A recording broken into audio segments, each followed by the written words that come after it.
யாகம் ஒன்று மிகப்பெரிய ரிஷிகளை கொண்டு நடத்தப்பட்டு வருவதைக் கண்டு வியந்தான். உள்ளே சென்று அவர்களிடம் ஆசி பெற தீர்மானித்தான். ஆனால் வேட்டையாடிவிட்டு திரும்பிக் கொண்டிருந்த காரணத்தால் அப்படியே யாகசாலைக்குள் செல்ல விருப்பமின்றி வெளியில் நின்றபடியே உள்ளே இருந்த ரிஷிகளை பார்த்து வசிஷ்டாதி முனிவர்களுக்கு என் வணக்கங்கள் என்று கூறிவிட்டு சென்றான். இதை நாரதர் கவனித்து விட்டார். நேராக விஸ்வாமித்திரரிடம் சென்று, விஸ்வாமித்ர மாமுனிவரே, ராமனின் ஆளுமைக்கு உட்பட்ட ஒரு நாட்டின் சிற்றரசன் சகுந்தன்.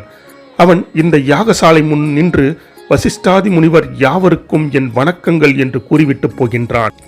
வசிஷ்டரை போன்று தாங்களும் ராமருக்கு குருதானே, தாங்களும் தானே முக்கிய பொறுப்பேற்று இந்த யாகத்தை நடத்துகின்றீர்கள்.